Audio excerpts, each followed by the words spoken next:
To the Brookings County Commission meeting, Tuesday, March 4th, 2025.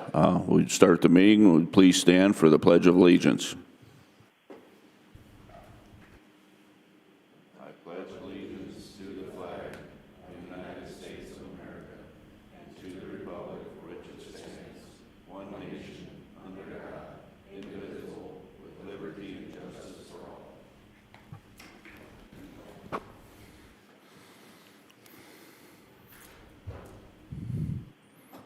Item number 3 on the agenda is approval of the agenda. Do I have a motion to approve? Second. I have a motion and a second. Any additions or corrections? No, I just want to make sure that everyone is aware that Commissioner Vanderwall is on via phone today. He is out at the NACO Legislative Conference in Washington, D.C., but he is joining us via phone. Okay. Item number 4 is recognition of employee anniversaries. Commissioner Miller will handle those duties.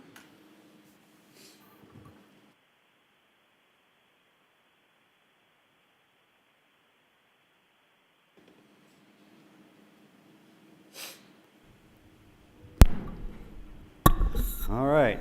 Good morning. First up, Jennifer Beller.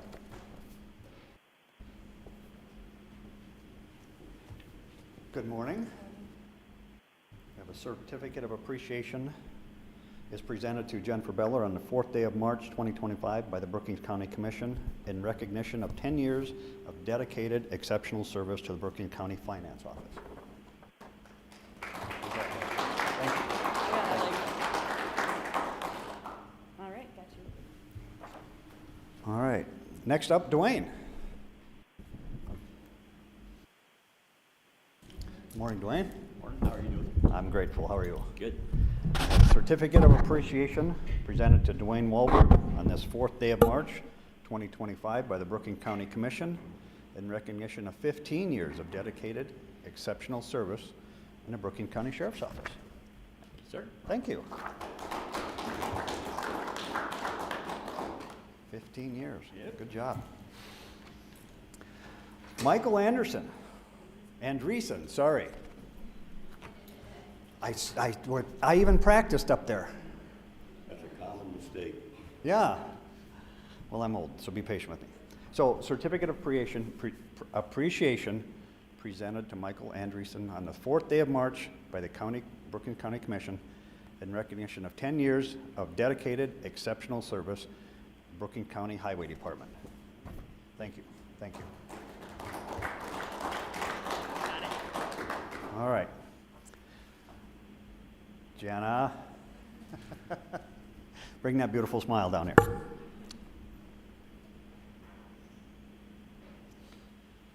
All right. Certificate of appreciation presented to Jenna Baker on this 4th day of March 2025 by the Brookings County Commission in recognition of 10 years of dedicated and exceptional service to the Brookings County Finance Office. Thank you very much. Thank you. Thank you. Thank you. There you go.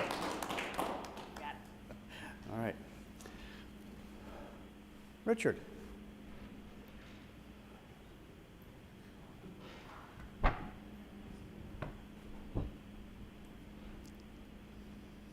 Good morning.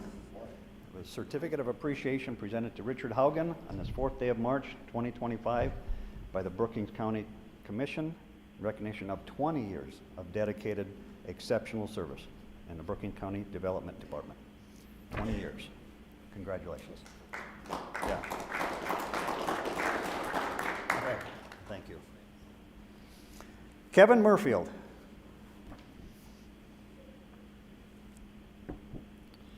Good morning. Morning. Certificate of appreciation presented to Kevin Murfield on this 4th day of March 2025 by the Brookings County Commission in recognition of 10 years of dedicated exceptional service in the Brookings County Sheriff's Office. Thank you. Thank you very much. 10 years. All right. Jay Wolf. Good morning, Jay. Morning. We have a certificate of appreciation presented to Jay Wolf on his 4th day of March 2025 by the Brookings County Commission in recognition of 5 years of dedicated exceptional service in the Brookings County Highway Department. Thank you for your service.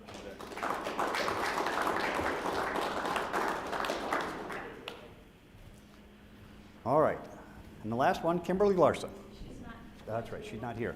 So, certificate of appreciation is presented to Kimberly Larson on this 4th day of March 2025 by the Brookings County Commission in recognition of 10 years of dedicated exceptional service in the Brookings County Finance County Extension Office. So we'll make sure we get that to her. All right? You want that? Thank you.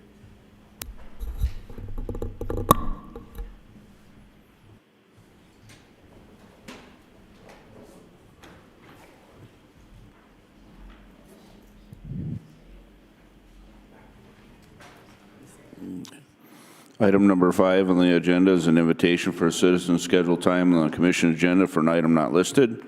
5-minute time limit per person. Anyone wanting to speak during the agenda item must sign in prior to the start of the meeting. No commission action will be taken during this agenda item. Any requested action item may be scheduled for a future meeting date. We have nobody signed in this morning, so we'll move on to item number 6, which is consent agenda items, which includes the minutes, travel education requests,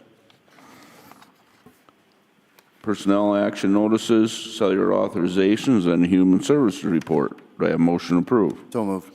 I have a motion second. Any comments, additions? Hearing none, call the roll, please. Vanderwall. Aye. Post. Aye. Miller. Aye. Hostler. Aye. Jensen. Aye. Motion carries. Item number 7 on the agenda is routine business, approval of the claims. Do I have a motion to approve? So moved. Second. Motion and second. Do you have any comments? Any questions? Hearing none, call the roll, please. Post. Aye. Miller. Aye. Hostler. Aye. Vanderwall. Aye. Jensen. Aye. Motion carries. Okay, moving on to item number B under routine and business is department heads reports. We'll start with Brian from the Highway Department.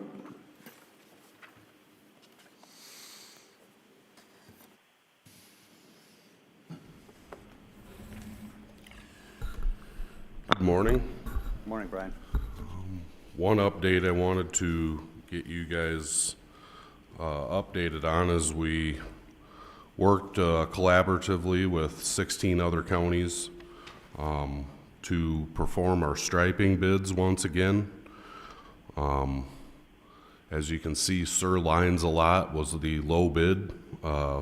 Sir Lines a Lot did our work last year, but it was under their former name of Dakota Traffic Service.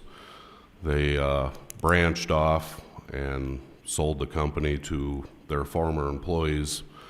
So that Sir Lines a Lot is the former employees of Dakota Traffic Service, and they received the low bid of $1,044,250.25. And Stacy, if you could zoom into my portion there, the Brookings County portion will be $117,438.25. Last year, the prices were quite a bit higher. That was kind of our initial year of breaking off from the state DOT contracts and working together locally. As you can see this year, we are doing half the county, or the east side of the county, for a significantly better price compared to the second lowest bid. So that was kind of nice to see the prices come down. I'm sure the paint prices have come down too, but that'd be our entire east side of the county, and our chip seal roads are in that price. So I'm very happy with that. I will have an agreement later on in March here that you guys will be considering to approve this. I just wanted to get you guys up to light on what happened with our striping bid. Aside from that, we're ready for the hopefully little bit of snow we get. I know we kind of got a little taste of spring there, but we got to consider we still are in winter time, and I stress to drivers to drive the conditions as it allows, so that's all I got. Brian, I just had a question on the striping. Is the state still do a cost share with that? Correct, yep. We receive reimbursement from the state. Upon these prices, we get 20%. Okay. Any other questions? Thank you. Thanks. Thank you, Brian. Sheriff, Marty?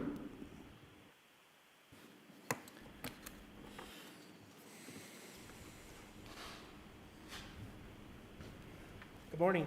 Good morning, Sheriff. Just to kind of inform the two new commissioners, Dwayne Wahlberg, that got 15 years for service with the county. He's a part-time employee. He's part-time animal control. And actually, ever since I've been sheriff, since '99, I've had a contract with the city for animal control. If we have something during a shift that's an emergency, they will come out and help us and so forth. And then with the new chief now too, that we signed a new agreement here not too long ago. And Dwayne does a lot of the stuff after, because he's working full-time animal control for the city.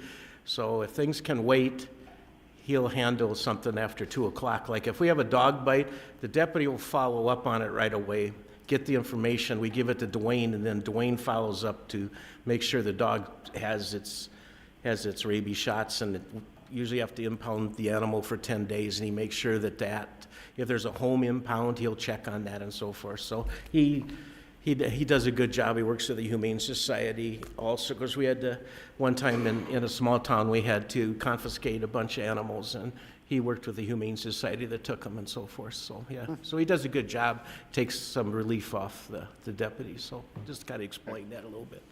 Anyway, just a quick overview of the jail. We have 51 inmates right now.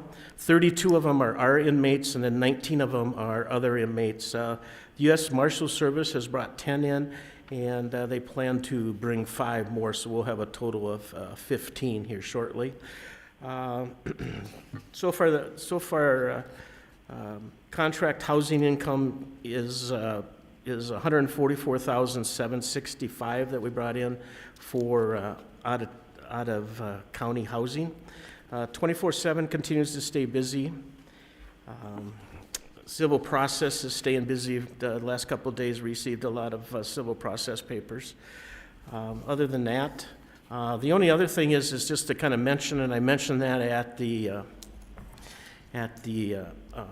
last Thursday at the township meeting about the opiate money, is that I will be giving you guys, or the commission, what I was talking about, the device that I'd like to possibly purchase with some of that opiate money.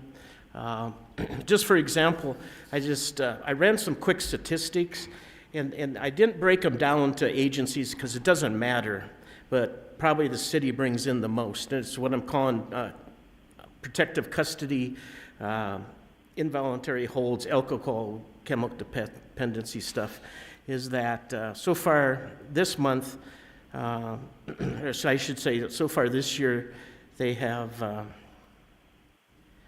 let's see, about 17 have come in for protective custody already.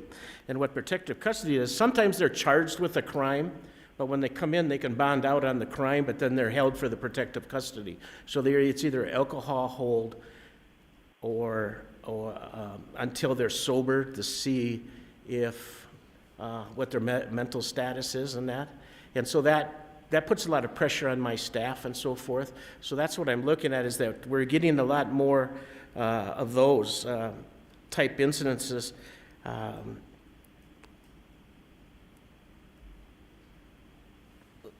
Anyway, in the totals for 24 was that they brought in 43 for protective custody.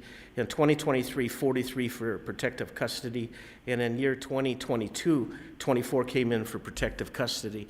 And those like I said before, those are ones that are usually have, either they're intoxicated and we hold them until they're sober, and then we release them after 48 hours. But it puts pressure on my staff again to have to monitor, because they should be monitored for their blood pressure and their vitals and stuff like that. But I'll get more into, if you'd like more information on my stats, I can break it down. But that's kind of what Union County and Yankton County is using their opiate money to help those types of things in their jails. So just something to think about that I'll ask. It's about $6,500 to put this instrument into the detox cell. So anyway, any questions? What timeline are you looking at purchasing that? Within the near future or next year? Or? Well, I'd like to purchase this year, unless Dan knows anything different. I know Dan likes to have a piece of the opiate money, and I'm not going to begrudge him of his programs either. So I don't know. Other counties are getting them now, so I don't know when ours is coming or how much we're going to have. Okay. Well, I don't think we spent any of it that came in last year. I think it's just general fund, but you can have it. Well, I know last year 19,000 came in, and I think you used some of that for something. I don't think it was that much. It was. At least I didn't get that much. But No, I think you got like 7,500 or yeah, something. yeah. And I know I just would like to get a piece of that if I could. And I'll present that with a little more clarity than I'm giving you today. I apologize for that. So. Okay. Okay. Is that a single cell? I mean, single person in that detox room that it can monitor, or does it do more? Yeah, it'll be a single. When we put anybody in that, I'd like eventually to put one in each of the cells, because we use more than one cell for detox if we have more than one. But I figured we start out with this, see how it functions and how it works and so forth before I'd like to put them in all my cells, because all my ISO cells or those cells can be used for detox. But if I have someone that's in for detox, we put them in by themselves that we have to watch, especially the protective custody ones that have a mental health hold on them also, so they're in by themselves. Okay, otherwise, we're staying busy, just like everybody else. Thank you. Thank you. Thanks, Sheriff. Lori?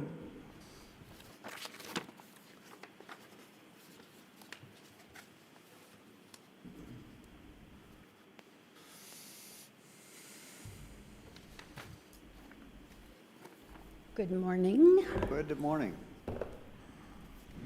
Okay. I brought the right folder this time. Annual report, that is in your packet and on the agenda. If you have questions on that, feel free to stop down at the office and we can show you that and go through it. And the tips we're going to go through later. We've got some big Senate bills and House bills out there affecting taxes that you might want to look at. Otherwise, the big thing, I just wanted to remind the public on a few things. Stacy, do you want to pop this up, maybe? The senior citizen tax freeze is due April 1st. This does not freeze your taxes. What it does is freeze your valuation to when you turn 65. And so therefore, if you turned 65 7 years ago, of course, your valuation was less. Therefore, your taxes are going to be less. This has to be applied for every year. It is income-based. So I do want to remind people to apply for that.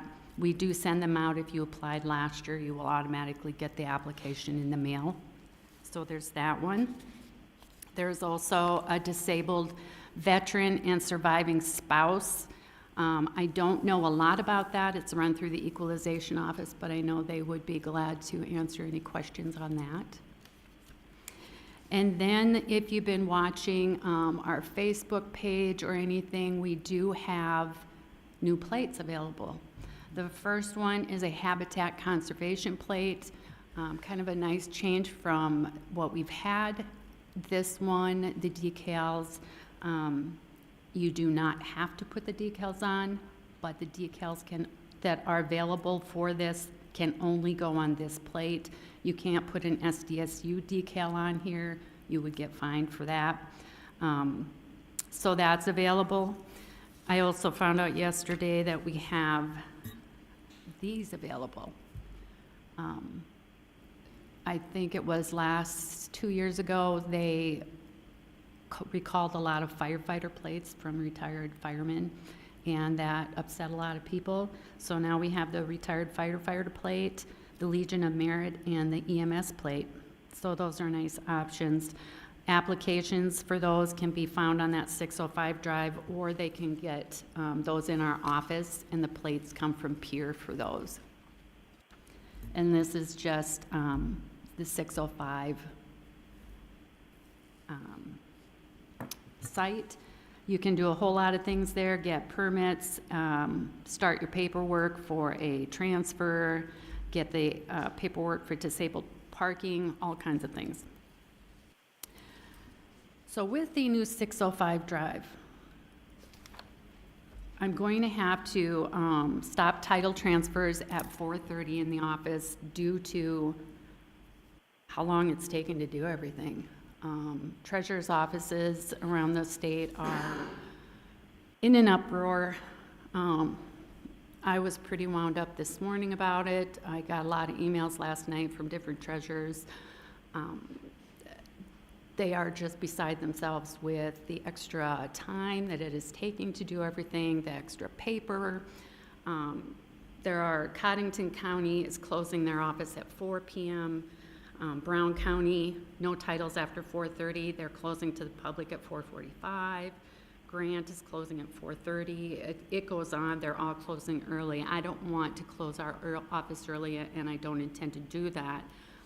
We'll be open till 5, but for somebody to come in with a transfer at 10 to 5, it's not going to happen because we can't get through by 5 o'clock. Yesterday, and I'm hearing from other counties, we called in, we had a problem in the system. We were number 40 in line. And that's what treasurer's offices are running into. They cannot get the support through Peer, so we're emailing back and forth to try to help troubleshoot, but I want the public to know when they come, it's going to be longer than what they're used to with that kind of thing. Renewals are going pretty good, but the other stuff is just a mess. Which kind of leads me to just a thought I want to put in your head. And I don't know if there's even an answer to this, but like last year, the auditors, Peer set out a new axiomatic system. Well, county auditors figure it out because this is how we want it. It works for us in Peer. You know, it's taken a lot of adjustment on the auditors around the state to get their systems to work with what Peer wants. Then we had the 605 system that we're dealing with on the treasurer side. Same with the court-appointed attorney payments. State decides we don't want to do them. Here you go. I don't know where that can change.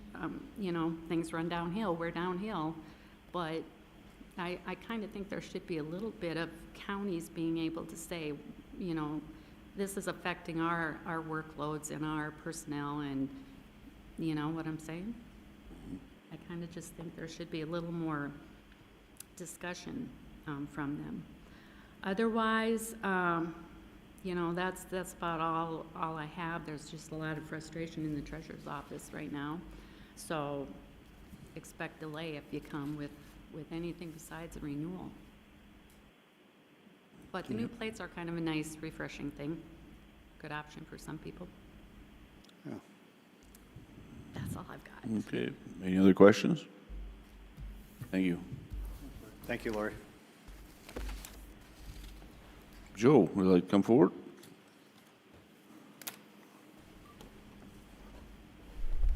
Morning, Commissioners. Morning, Joe. For the public, would you introduce yourself and your title? Yeah, so my name's Joe Salvati, for those of us that haven't met yet, and I'm the new director of the Brookings County Outdoor Adventure Center.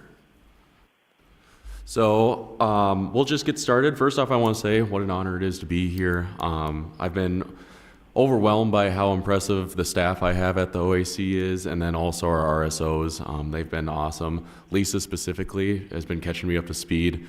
I don't know if I'd be able to do it without her, so I just wanted to give her a quick shout out. Business is normal for the most part. Attendance was looking good in January. We had 194 archery participants and 370 firearm. February, I think it's starting to go down a little bit because it's getting nicer out.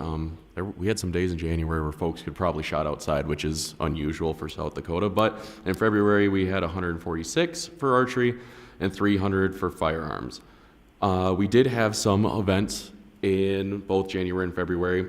Some of our more normal on the schedule events that we typically have. We have JOAD, 4-H shooting sports, RC Derby, Gun League, and then some of our other NGOs that meet at our facility. And that brought in over 4,000 people between the 2 months, January and February. So that's a really good number to see. People are using and enjoying our facility. Lisa, before I started, had orchestrated a H&K shoot. So for those of you who don't know, H&K is a gun manufacturer, and they came in with 3 of their newest lines of firearms and then 3 of their legacy lines of firearms, and we had it open to the public to come. There was no range fee, there was no gun rental fee. The only thing they had to purchase was ammo from us, just to ensure safe ammunition being used in the firearms that weren't ours. And we had 57 participants in 3 hours for Friday night. That's pretty good for our range, so that was pretty sweet. We heard a lot of good things. We had a lot of inquiries about memberships and other things that our facility provides. So I think that was definitely something we're going to be looking forward to doing it again in the future. And it sounds like there's a strong possibility we'll be having SIG come to visit our facility, hopefully in the near future. So that'll be something to look for coming down the pipeline. Some normal maintenance things came up in the past couple months. We had to repair the floor scrubber, expensive little part. New cabinets were installed this week. Commissioner Hostler got to watch the aftermath of me having to struggle with those, but we did get them up.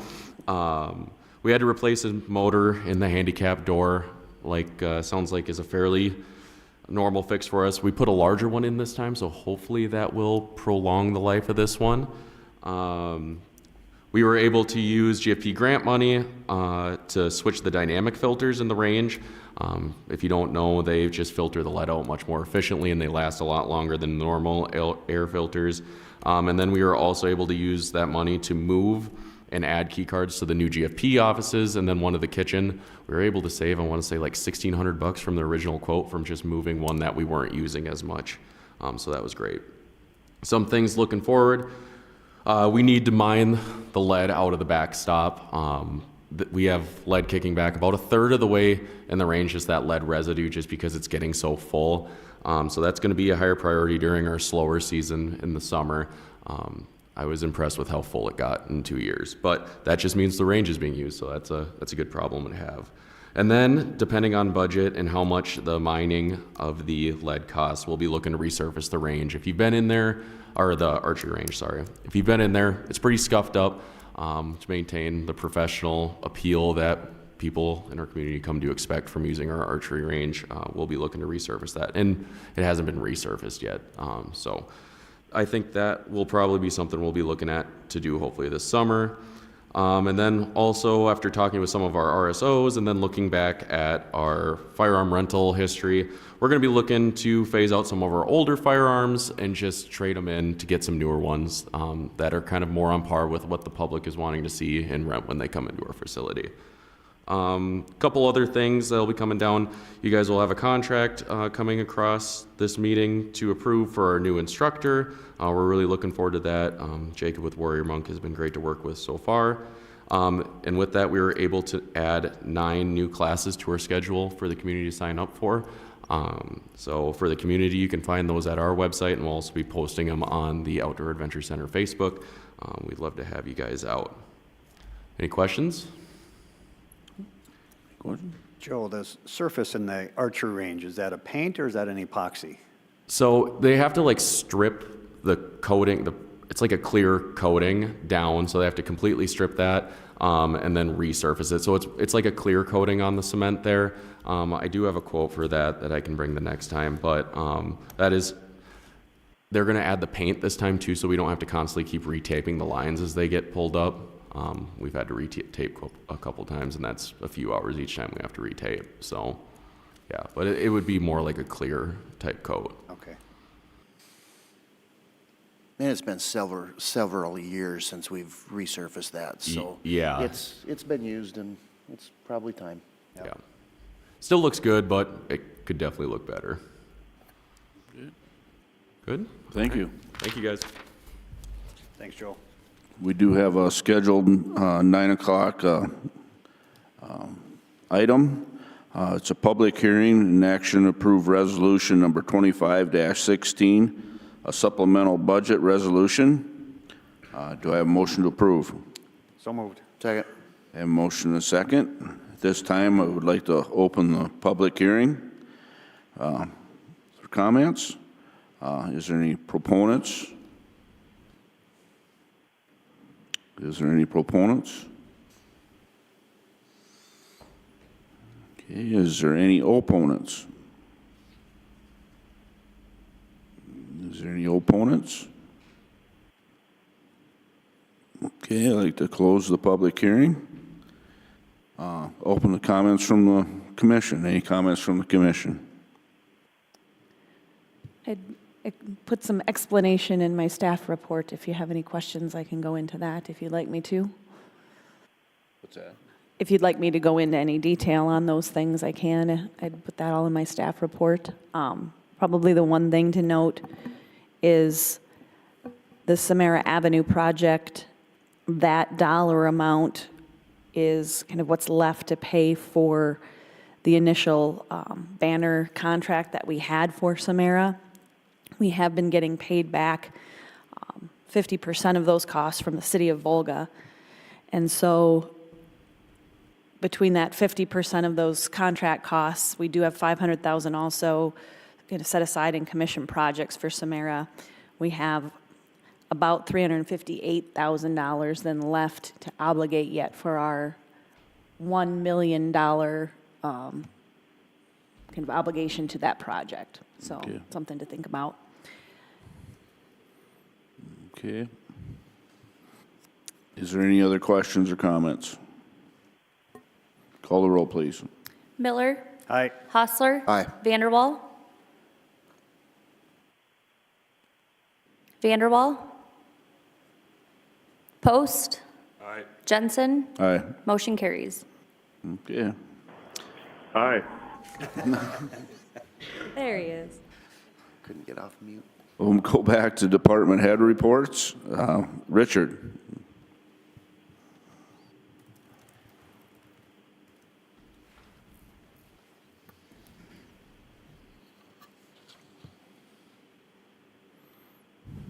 Good morning. Good morning. It's our first Tuesday of the month, so we have our monthly zoning meeting tonight at 7 p.m. Got a fairly light agenda.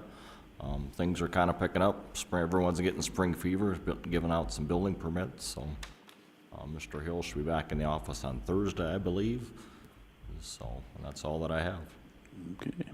Any questions or comments? What's it looking like on building permits? Just run-of-the-mill, just a few sheds and a few house additions and things like that, so. Okay. Thanks, Richard. Thank you. Jacob.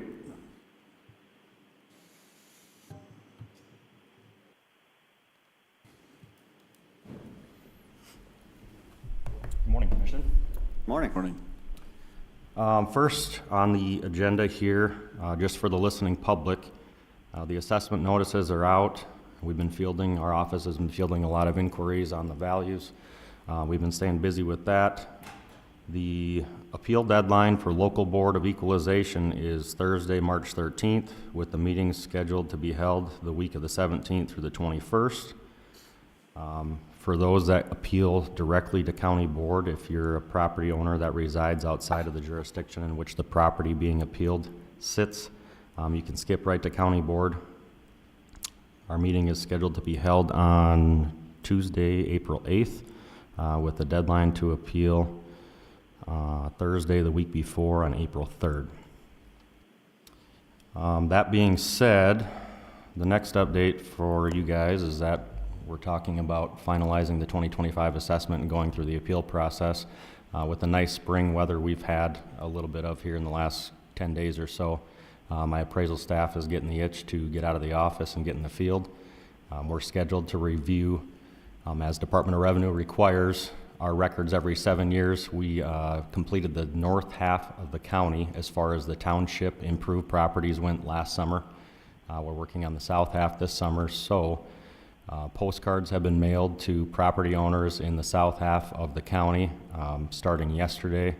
If the weather turns back around after today's event and gets warm and dryish, our staff will be out in the field reviewing those properties probably as early as next week, working on the 2026 assessment values. So other than that, I'll be around here today to provide background on a couple abatements, and it looks like we have a scheduled TIF discussion. So any questions? Thank you. Thank you. Thank you, Jacob. Okay, we move on to regular business.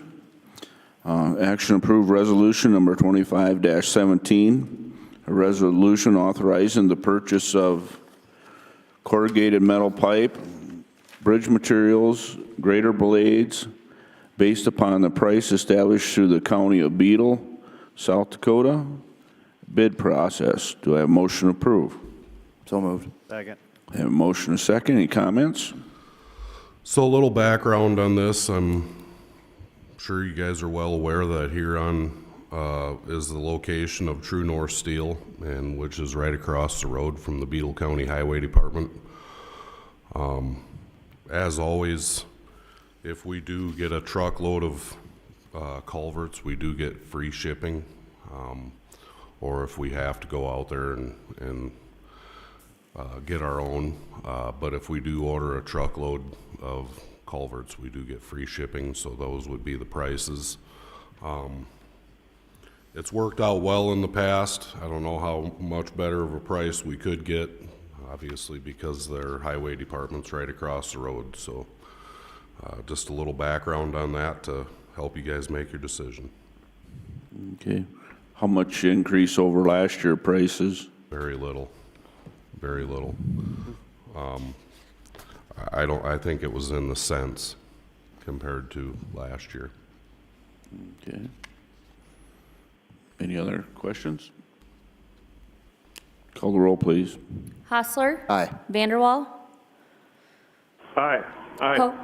Post. Aye. Miller. Aye. Jensen. Aye. Motion carries. Item B, action to approve resolution number 25-18, a resolution authorizing the purchase of a 2025 Freightliner 114 SD plus based upon the price established through the state of Minnesota bid process. Do I have motion to approve? So moved. Second. That motion is second. Any comments? This was a planned budget expenditure. We've been working on getting a truck ordered now for a number of years. I believe this will be our 4th year we've deferred this. To finally get a guarantee that we'd receive a truck in 2025 was nice to hear. Keep in mind, this is just for the cab and chassis. In the future, I'll be bringing you guys the hydraulic components to accompany this truck with the snowplow equipment. So this price of $144,637 would just be for the truck itself, with no hydraulic components or no snowplow equipment. So that would be coming at a future meeting. We're getting items finalized, and we intend to buy those components off the national bid, which is a really good price. And then the same thing with this Minnesota bid. It's probably the best price I've seen. And I was talking to Commissioner Jensen. Typically in the past, we've looked at purchasing Mack trucks, and a comparable Mack truck we're looking at probably around $185,000 just for the truck cab and chassis. So going to a Freightliner saved us right around $50,000 off the bat. You got a rough idea what the snowplow and box and? Well, Stacy, if you could zoom in on my, where are we at?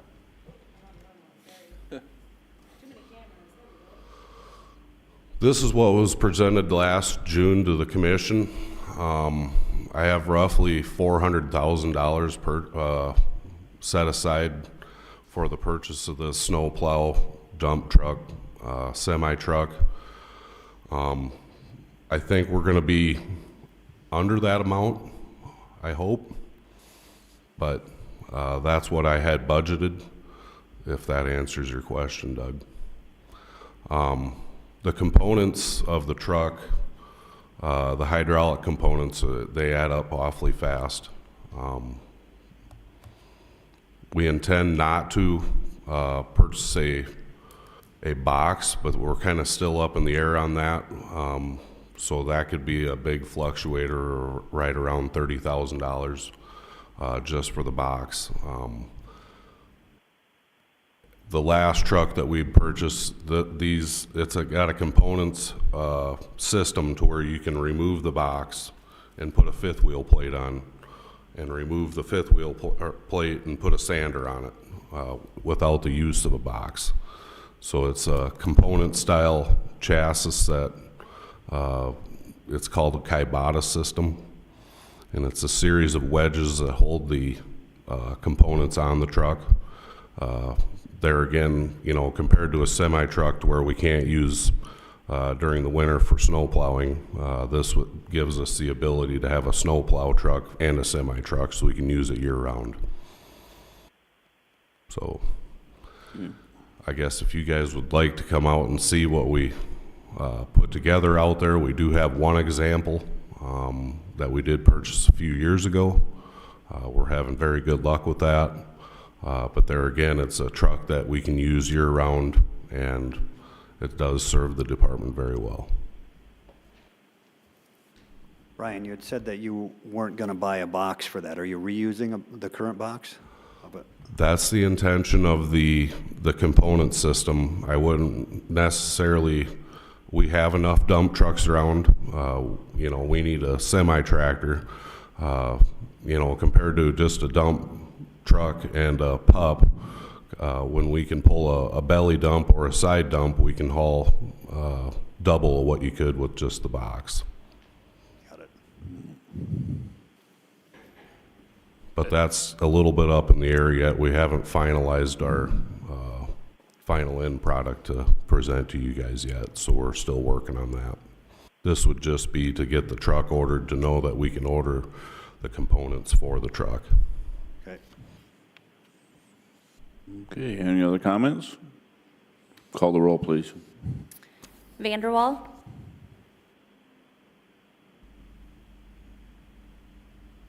Vanderwall. Aye. Post. Aye. Miller. Aye. Hostler. Aye. Jensen. Aye. Motion carries.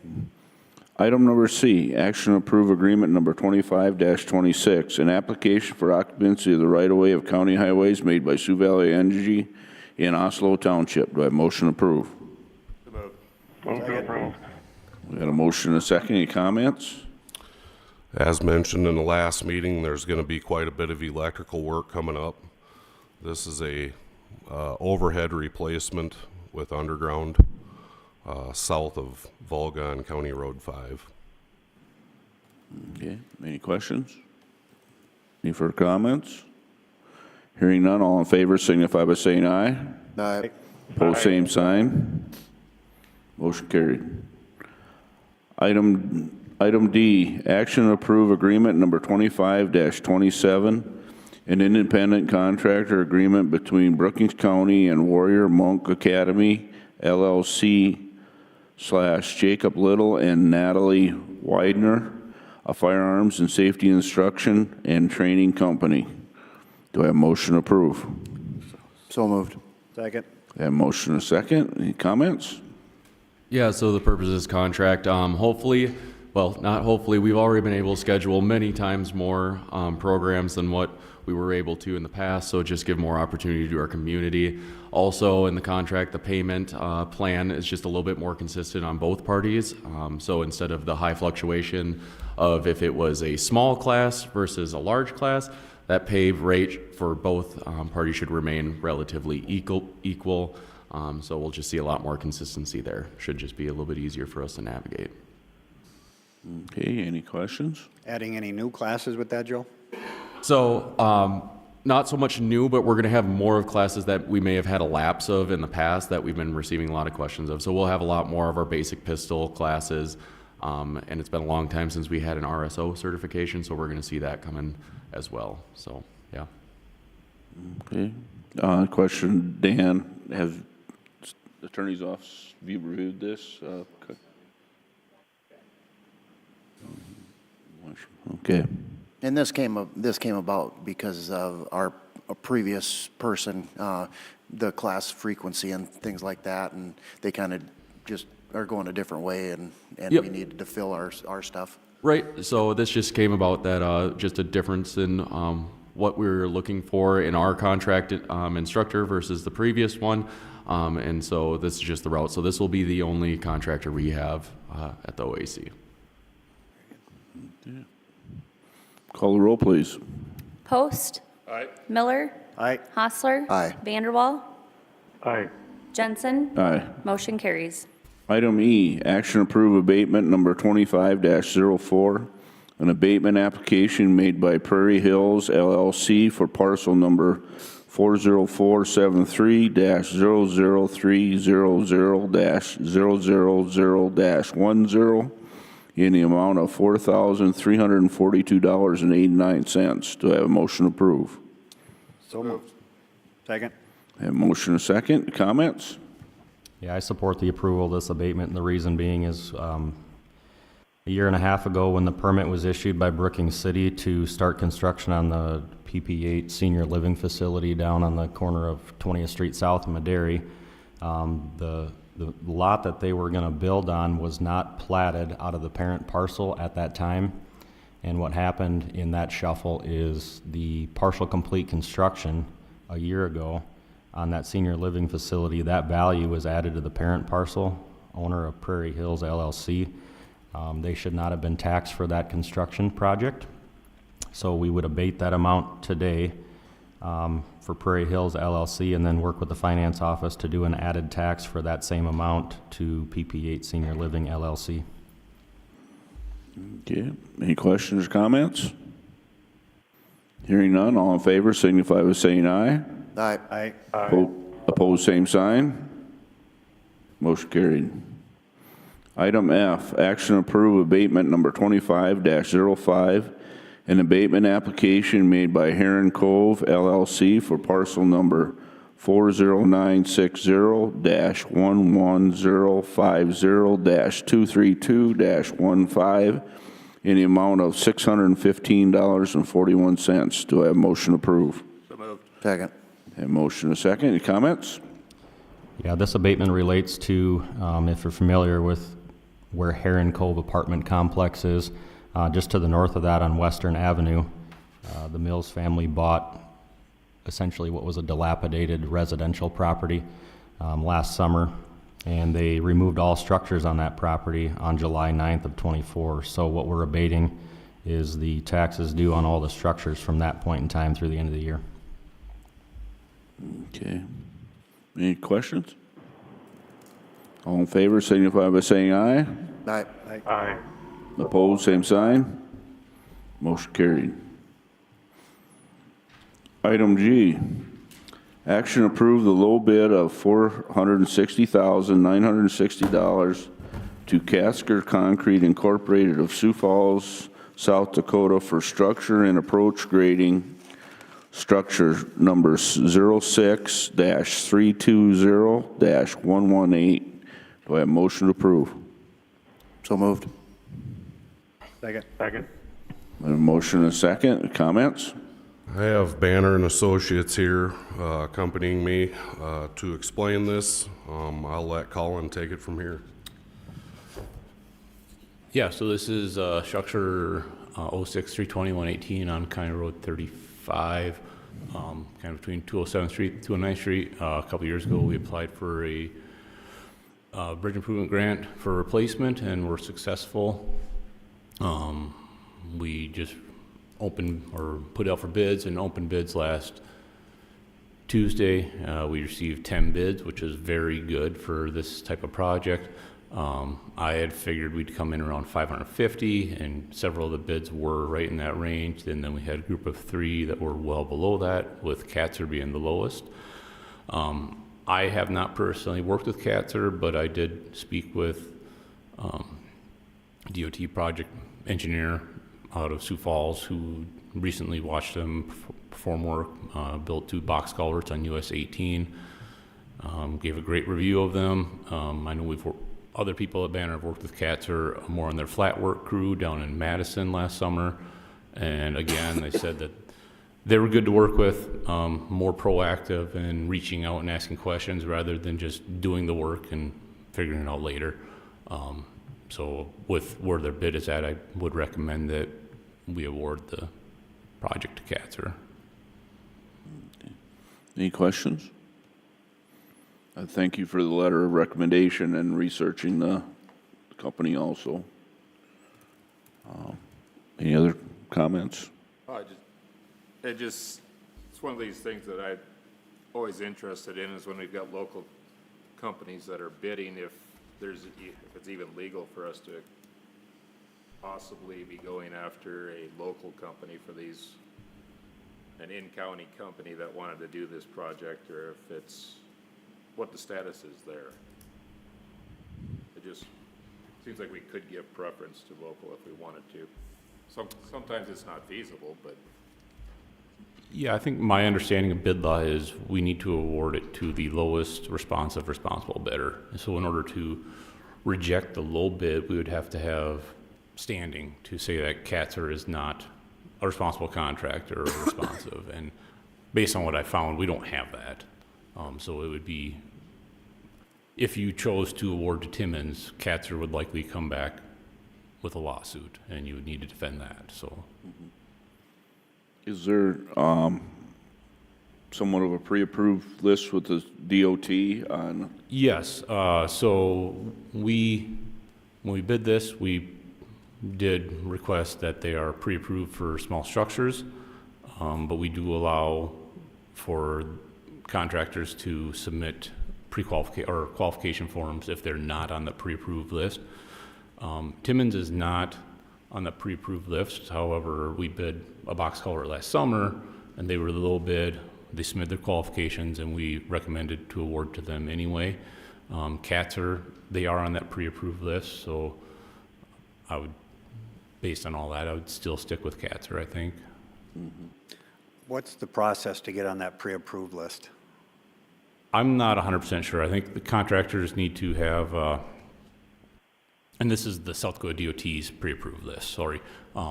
They need to have a certain amount of work, and then they put together their qualifications and submit it to the DOT to be reviewed. And I'm not sure what the threshold is, how much work they need to do in a certain field to get on that list. But. So for instance, Timmons is doing a smaller structure for us this year.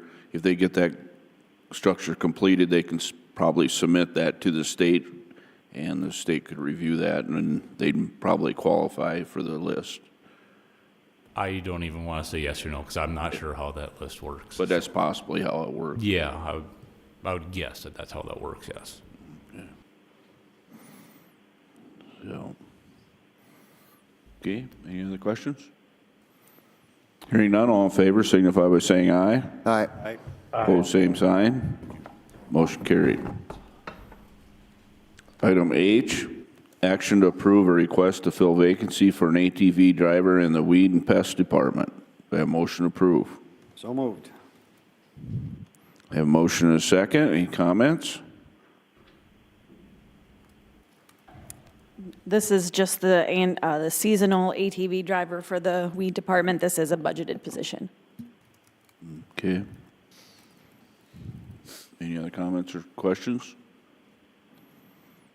All those in favor signify by saying aye. Aye. Pose same sign. Motion carried. Item I, action to appoint Caitlin Brandt for a one-year term on the Extension Board expiring January 9th, 2026. Do I have a motion to approve? Second. A motion and a second. Any comments? Hearing none, all in favor signify by saying aye. Aye. Aye. Pose same sign. Motion carried. Item J, discussion on a proposed resolution establishing administrative fees for the creation of an administration of TIF districts in Brookings County. This basically is just discussion, move forward. We'll take some input if we do have Jacob here and Lori. We kind of asked for their opinions. Us as commissioners need to decide if we can pursue this or how much and what we're going to do with this. So if one of you'd like, if you have something to share with us.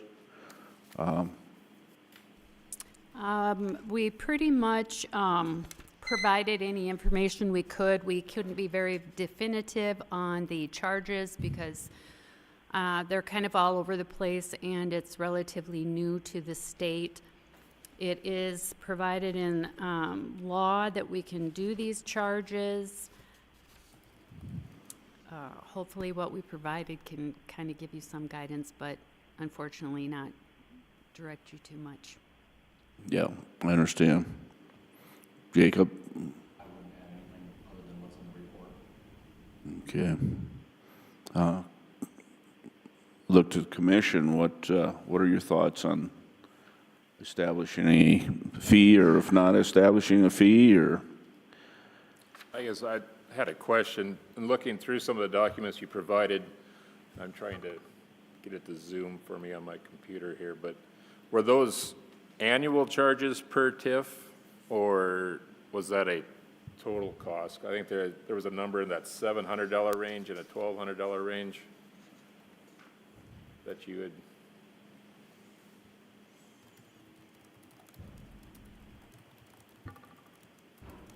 I mean, that was the annual, and then you'd have 20 years for a life of a TIF, or is that just the one-time startup? My estimates that I put together are for basically creating that TIF and getting it on the books. Yes, there is the potential for that to be less labor intensive, but still have to do maintenance on those TIF districts and reporting to the state annually for a period of up to 20 years. It's hard to put a cost on that. One thing I guess I would add that I don't think is in the report is, in an effort to not give us another task that we have to collect a fee or reach out to individuals that are developers of TIFs on an annual basis, I would advocate for an upfront fee for the TIF, and then that's it. Don't have a recurring annual fee, because that just gives us another task and something to track as far as, collecting the funds and that sort of thing. And with your guys' research on those that you've done, is that what other counties are doing, is just the upfront and then that's it? Now, it's kind of a mixed bag when you look across the state. I think there's some cities that charge a TIF fee up front, and then they have recurring fees annually. There's some, I know, like Pennington County and Rapid City somewhat overlap, so if you would create a TIF in Rapid City, city limits, there's a fee to Pennington County that's recurring, and there's a fee to Rapid City, the city of Rapid City, that's recurring. There's several out there that charge basically just an administrative fee up front, and then that's it, and I think that would be the route that I would advocate for. Selecting a value on that fee that you feel supplements the budget in a way that offsets what we've put into the TIF projects as far as extra time allocated to it. And these are fees countywide regardless of municipality, so even if it's in Brookings, in Aurora, or whatever, those fees would be there. 10-4. And would that fee be established on a percentage of the project? Or is that fee recommended by the staff? Where do we come up with that fee number? That would be a decision. I think, again, I would advocate for just establishing a base fee for initial startup regardless, because like we put in the report, we have an established TIF in Brookings City right now that constitutes one parcel. And we have TIFs in Brookings City right now that have over 250 parcels. So to, again, alleviate any of our offices from having to put forth even more effort to establish the fee and collect the fee, I think it makes sense to just, establish some base rate fee upon TIF creation and be done with it. And they're designed for administrative fees, not to, for lack of better terms, make money on the deal. It's Right. just for administrative. Right. Correct. And that's the feeling I have, that's the size of the project, what to charge. If you might have a TIF with 10, 20 houses, or you might have a TIF with, like you say, 100 to 200 houses, or you might have a large business coming in or something. If we'd establish a annual fee upfront and then have I don't know how we would establish the criteria from a low to the high. So that proposal is an annual fee or just a one-time setup fee?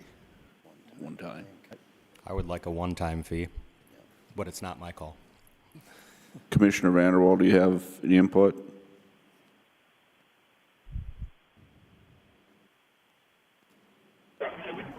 Thank you.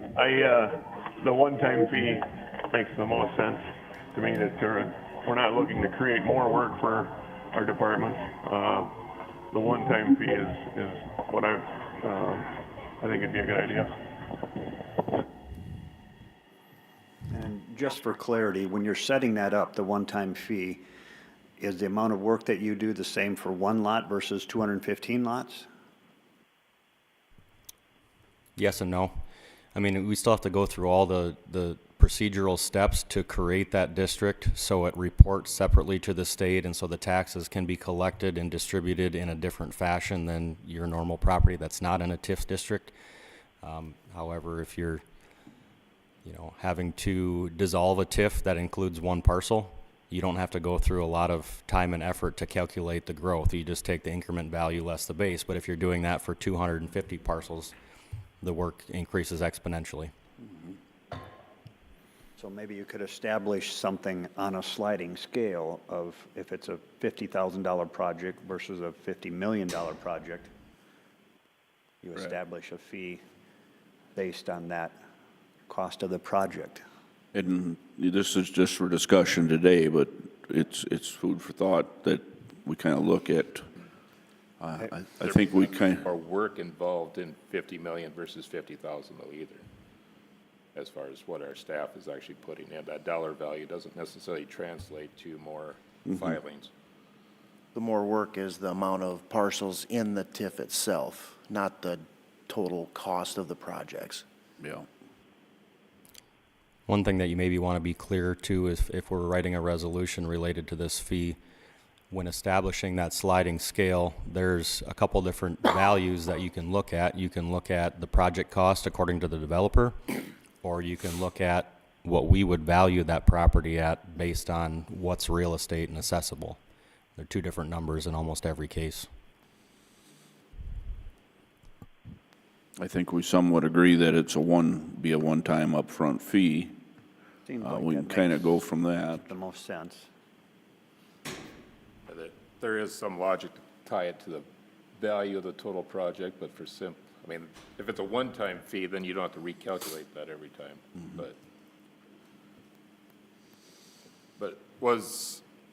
just to make sure that I read this correctly, you were kind of hitting in that $2,500 to $5,000 range would hit the actual costs. I think that would be sufficient, that dollar amount range, somewhere between there, and I think that falls in line with what other counties are already doing as well. Okay.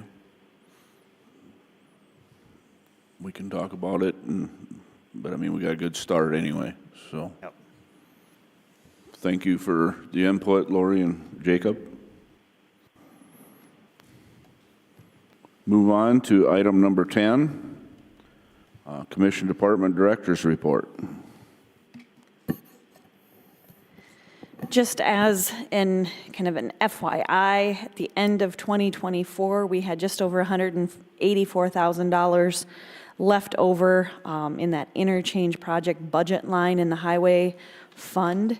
So as we look at, I know there was some talk about using some of that for 214th this year with the project there. We would need to do a supplemental budget resolution similar to what we did this earlier today. So just kind of keep that in mind as we move forward, that there was some money left over there. As you know, we are hosting the 10-county meeting in about a month on April 2nd out at the BCOAC. I do need to know if you plan to attend that. So, because basically for meal purposes, I need to do that. So I think most of our commissioners are probably planning to attend since we're hosting. Yes. Okay, good. And then I've had discussions with Sheriff Stanwyck about providing some tours of the jail for anyone who comes and is interested in that. We hosted several years ago, and I think the jail project was just kind of underway, and I think they had some people maybe go through that as it was under construction, but now that it's finished and complete, there may be some interest in going through and looking at that as well, from counties that are still looking to build a jail themselves to some of the counties that we partner with and house some of their inmates here. So we'll be looking at doing that as part of that meeting as well. There is attached to my report the flyer for the Brookings County annual feed put on by the Brookings Fire Department. Coming up at the end of April, the 29th, starting at 5:30. And then we did receive a thank you from the Brookings County History Museum for the money that we do through non-mandated to them. Other than that, just some upcoming dates that I have for you. Tomorrow is the Summit Carbon Solutions open house from 7 to 9 out at the Brookings Inn. March 11th, next Tuesday at 5:30 is when we have our joint meeting with the Brookings City Council to address a zoning ordinance within the joint jurisdiction area. So that will be here in this room. So I need, I think I've visited with you, and I know I'm pretty sure I have a quorum that will be there because that is an official joint meeting. So make sure you have that on your calendars. We'll start at 5:30. The chamber annual meeting is at 5 o'clock at Club 71. That's at the Dana J. Dykehouse Stadium. We typically get a table for that. Is that, I'd need to know if you want to attend. Yes. April 3rd. April 3rd, Thursday, April 3rd. Yes. Doug, are you interested in attending that? Sure. Okay. And Kelly, do you know if you will come? Yeah, probably. Okay.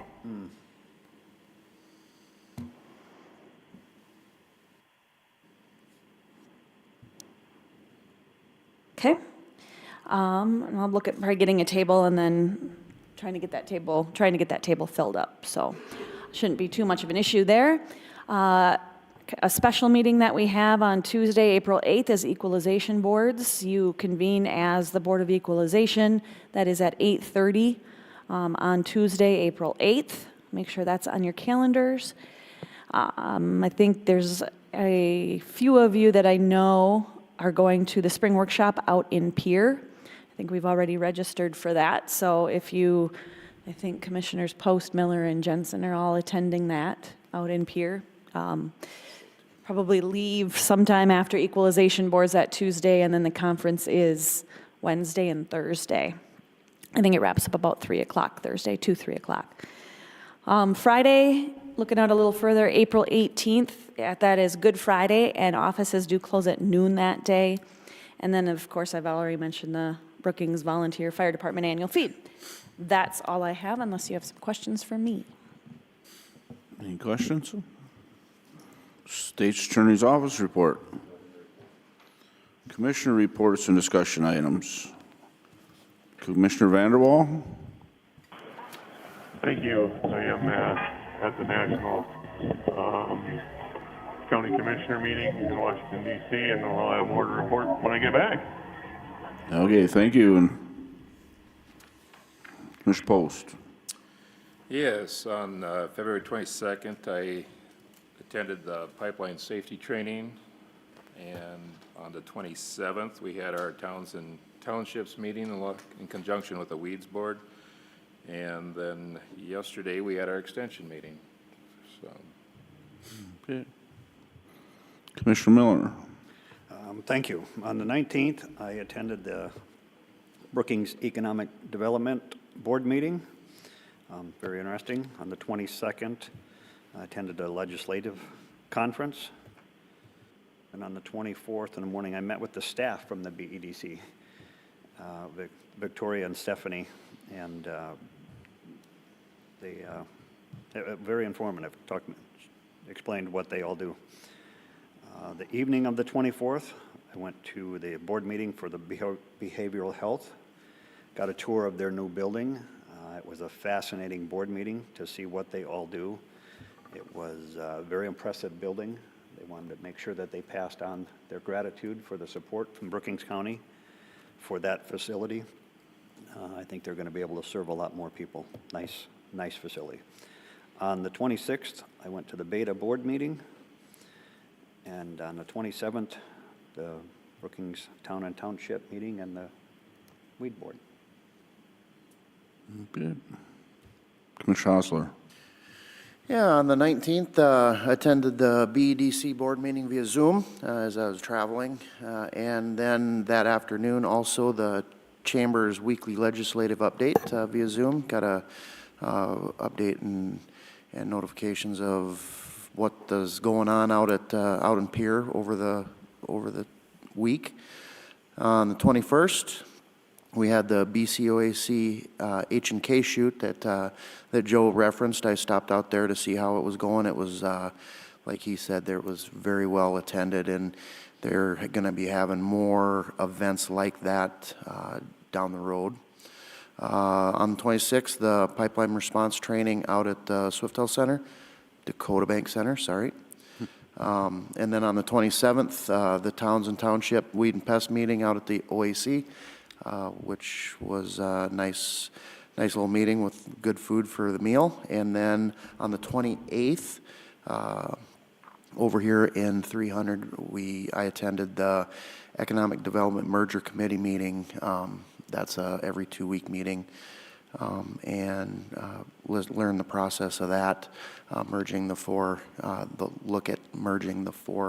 economic development organizations, BDC, Chamber, Downtown, and Visit Brookings. A good job of presenting information to those townships. It is beneficial that the information is shared to all the township people at one time. It as Jacob said, it cuts down on the questions called into the office. So just like to thank the staff again. And that's all I have for report.